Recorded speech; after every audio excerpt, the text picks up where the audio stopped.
My channel Arpita লাইফস্টাইলে সবাইকে স্বাগত। আশা করি সবাই ভালো আছো, সুস্থ আছো। আমিও ভালো আছি, সুস্থ আছি। তো এখন বাজে 11টা 15। তো এখন থেকে আজকের ব্লগটা আমি স্টার্ট করলাম। আজ হচ্ছে রবিবার। তো আজ আমাদের তো অমাবস্যা। তো আজকে সকালবেলার এই যে টিফিন করেছি লুচি আর আলুর দম নিরামিষ, পোস্ত, বাদাম, টক দই, ধনেপাতা, মটরশুঁটি, ক্যাপসিকাম এসব দিয়ে করেছি আজকে আলুর দমটা। তো এখন খাবো মাছ আর ডাল ভাজা সবার জন্য হচ্ছে। দুপুরবেলা আমরা ডালিয়া আর খিচুড়ি করবো, সেই সব রেডি হয়ে আছে, ওটা করব খাবো। আলুর দম তো থাকবেই। আর সব বাবার আর মনার খাওয়া হয়ে গেছে। শুধু আমি আর দিদিভাই আর আর দু একজন বাকি দাদা আসবে, দাদাও খাবে। তো আমি লুচি নিয়ে চলে এলাম। ব্লগটা যে স্টার্ট করা হয়নি বলে করলাম, এখনও কাজ বাকি। তো আলুর দমটা টেস্ট করে বলি কেমন হয়েছে। আজকে একটু অন্যরকম করে করেছি, যেটা পোস্তটা একটু বেশিই গেছে আলুর দমের মধ্যে। বাদামটা কমই ছিল, আর কাজু বাদাম তো শেষ হয়ে গেছে।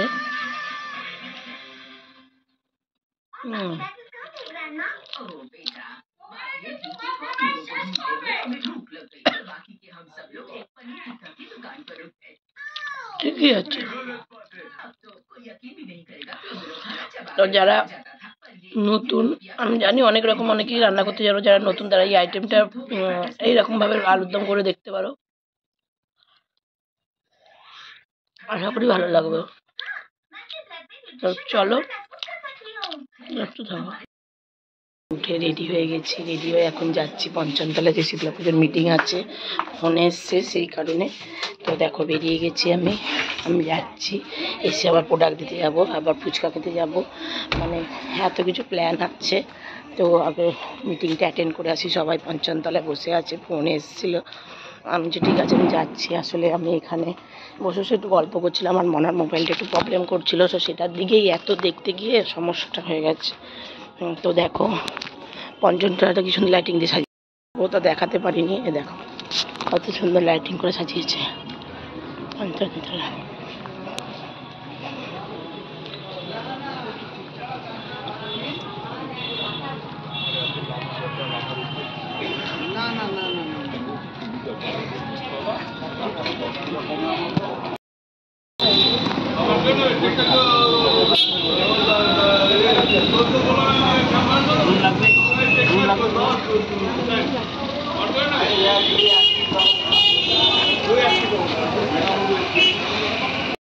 দেখতেই পাচ্ছ ফুচকা খেয়ে বাড়িতে এসে ভাত রান্না করে আর ডাল তরকারি গরম করে আবার বেরিয়ে পড়লাম প্রোডাক্ট দিতে।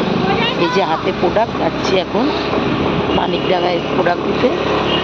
প্রোডাক্ট দিয়ে আসবো, রাস্তায় আছি। ভাগ্যিস এই স্কুটিটা পেয়েছি, তাই যখন তখনই বেরোতে পারছি। এটাতে একটা সুবিধা হয়েছে, আমি রাস্তায় আছি। প্রোডাক্ট কারণ আর আর্জেন্ট প্রোডাক্ট আজকেই কালকেই লাগবে, কালকে সকালে যেতে পারবো না, তাই আজকেই বেরিয়ে গেছি প্রোডাক্ট।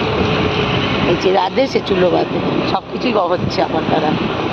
ভাবিনি কোনোদিন যে আমি এত কিছু করতে পারবো একসাথে। ফুচকাও খেয়ে এলাম, বাড়িতেও এলাম, ভাতও করলাম, ডিম সিদ্ধ করলাম, আলু সিদ্ধ করলাম, ডাল তরকারি গরমও করলো, আবার বেরিয়ে গেলাম। বাড়িতে গিয়ে এসে শুধু আলু সিদ্ধটা মাখবো, ব্যাস। চলো দেখতে থাকো। তো ফ্রেন্ডস দেখতেই পাচ্ছ আমি বাড়ি চলে এসেছি, সেবা খেতেও বসে গেছি। দেখো আলু সিদ্ধ, ডাল আর মাছ নিয়েছি, ঝোল নিয়ে নিই। জামা প্যান্ট চেঞ্জ করে নিয়ে খেতে বসে গেছি। একটুখানি মোবাইলও দেখছিলাম, তারপরে খেতে বসেছি। এখনও রিলস পোস্ট করা হয়নি, অনেক কিছু বাকি। তো চলো খেয়ে নিই, তারপরে আবার আসছি। আমার খাওয়া দাওয়া কমপ্লিট। এখন বসে গেছি যে বাবানের বই খাতা নিয়ে বাবানের পড়াগুলো রেডি করব, প্রশ্ন লিখে দেবো। কালকে সকালবেলা স্যার আসবে আবার পড়াতে, পরিবেশের প্রশ্নগুলো লিখতে বসে গেছি। আলু সিদ্ধ ডিম সিদ্ধ দিয়ে মাখা, আর একটু ডাল আর মাছ দিয়ে ভাত খেয়েছি, আর কিছুই খাইনি। ঝোল টোল ভালো লাগছে না। কাল থেকে উৎসব, আর যে শীতলা পুজোর মিটিং হচ্ছিলো ওখানে, তো বলছিল দায়িত্ব নেওয়ার জন্য এবারে পুজোর মানে চাঁদা তোলার বা টাকা পয়সা রাখার। আমি বলেছি না, আমি এখন পারবো না। তা বললো কে কেন, আর না আমি এখনও সেই রকম পজিশনে আসিনি বা সেই বর্ষায় আসিনি, তো আমার এখন ওটা হবে না, আর আমি সবসময় বেরোতেও পারবো না, সেই কারণে। আর যেখানে গেছিলাম সেখান থেকে একটা নভেজের সেটের অর্ডার এসছে, আর প্রোডাক্ট আমি করবো, প্রোডাক্ট আমি দেবো বলেছি। তো তো চলো তোমরা সাথে থাকো, দেখতে থাকো। আর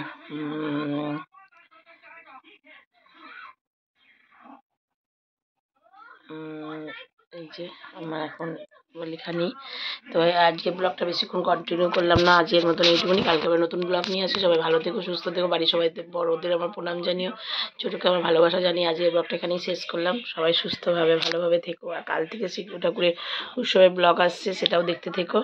তো চলো টাটা, গুড নাইট।